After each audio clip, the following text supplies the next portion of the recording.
কুব্বাতু মুসা মসজিদুল আকসার অন্তর্ভুক্ত একটি গম্বুজ।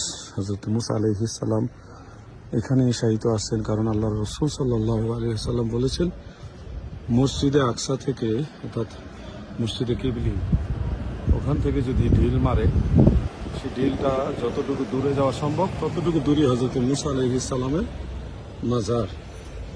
তো ওই সেই মসজিদুল আকসার মসজিদে কিবলি আমরা দেখতে পাচ্ছি সামান্য দূরে। তো এখান থেকে একটা ঢিল মারলে স্বাভাবিক এখানে আসা সম্ভব, এবং এটার নামই হলো কুব্বাতু মুসা। আপনারা নিশ্চয়ই দেখেছেন, আমি আবার দেখাচ্ছি। এটা হলো কুব্বাতু মুসা, যে দেখুন আরবিতে লেখা আছে কুব্বাত মুসা, ডোম অফ মোসেস। তাহলে হাদিস অনুযায়ী আমরা বুঝতে পারছি নিশ্চয়ই এখানে হযরতে নবিউল্লাহ ওয়া রাসূলুল্লাহ মুসা আলাইহিস সালাতু ওয়াস সালাম শায়িত আছেন মসজিদুল আকসার নিকটে।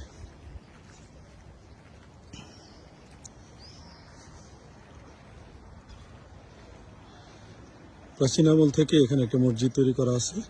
বর্তমানে এখানে মাদ্রাসা এবং শিক্ষার্থীরা পড়ালেখা করে। সামনে আরেকটি মেহরাব, সামনে হলো আল আকসা মসজিদ, আল আকসা মসজিদে কিবলি, আর এই পাশে হলো গোল্ডেন অফ ডোম।